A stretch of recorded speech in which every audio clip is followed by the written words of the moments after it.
On this Labor Day, the national holiday that celebrates the contributions of America's working men and women, President Trump tweeted, "We are building our future with American hands, American labor, and American iron, aluminum, and steel." Our William Brangham is here to talk about how President Trump is doing with his pledge to help workers. William? That's right, John. I mean, as you well know, the president was elected in no small part because he promised to revitalize jobs in America, especially manufacturing jobs. So for a look at how American labor has been doing in the Trump era, I talked earlier today with Stephen Greenhouse. He covered the labor movement for the New York Times for many years, and he's currently writing a book about its past and future. And I started by asking him how the president, who is a billionaire real estate developer from Manhattan, had struck such a strong chord with so many blue-collar workers in the election. My sense is President Trump was very smart in reading workers' concerns and anxieties. He saw that a lot of workers, especially blue-collar workers in the Midwest, were very concerned about stagnant wages, jobs lost to trade, closed factories, and he talked very directly and viscerally to them, saying, I'm going to do something about it. Hillary's not going to do enough about it. We're going to bring back the jobs. We're going to get tough with Mexico and China on trade. And that really resonated with people. So let's talk a little bit about his record. The president has been talking about jobs a lot. He touts his record. He talks about the Carrier Corporation example. He talks about coal plants, renegotiating trade deals. What has his record been on job creation and helping workers?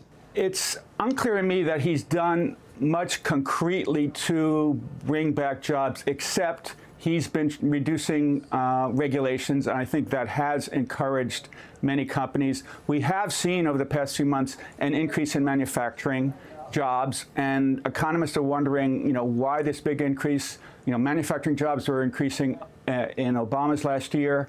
They continue to increase. The dollar has dropped a good bit since Donald Trump was elected. That encourages our exports. And I do think that Trump has excited a lot of business executives, and the so-called animal spirits are flowing, and they're thinking, let's invest. And he also has, in some of the quote regulations he's killed, he's eliminated, delayed some regulations that help business but hurt workers. He sought to delay and perhaps kill a regulation that would make overtime pay available to an additional 4 million workers. He's delayed regulations that would protect workers against very dangerous silica dust and beryllium. He's helping Wall Street firms by delaying and perhaps canceling an Obama regulation that would require investment advisors, Wall Street advisors, to act in the best interest of workers and retirees when they're handling retirement accounts. He's canceled a Obama regulation that requires federal contractors to disclose when they violate wage laws and race discrimination laws and sex discrimination laws. So, I think business has been very pleased that he's eliminating regulations that might make them feel more ready to invest. But on the other hand, some of these moves have really not helped workers. I mean, as you mentioned, a lot of employers would point to those regulations and say that those are the very things that hinder their ability to create jobs and to grow the economy and to grow the labor pool. There is truth that, regulations often, create disincentives to investment. But remember, President Trump ran on a platform of, I'm going to be a big friend of workers. I'm going to help you out. And in virtually every regulation that he's acted on, he's acted for business and against workers. And he will say, and American business will say, this is good because it's helping to create jobs. On the other hand, and President Trump is boasting that I've created over 1 million jobs. More than 1 million jobs have been created since I came into office.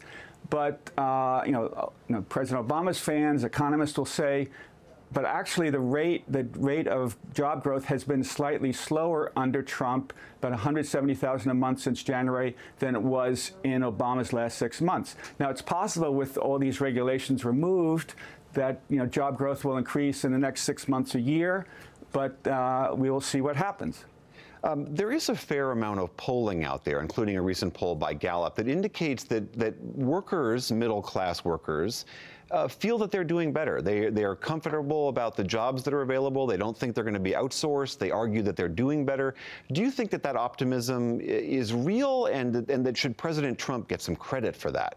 I think President Trump should get some credit. I think Obama should get some credit. Remember, we had this, the worst economic recession since the Great Depression in 2007 through 2009, and the economy has really improved slowly, unevenly since 2009, and the unemployment rate is down to its lowest point in 16 years. And Donald Trump gets some credit. Obama gets a lot of credit for that.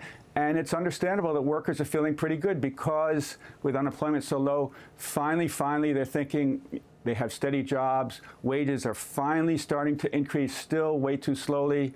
Wages just increased by 0.1% last month. They're up 2.5% over the year, slightly more than the inflation rate, and that's good.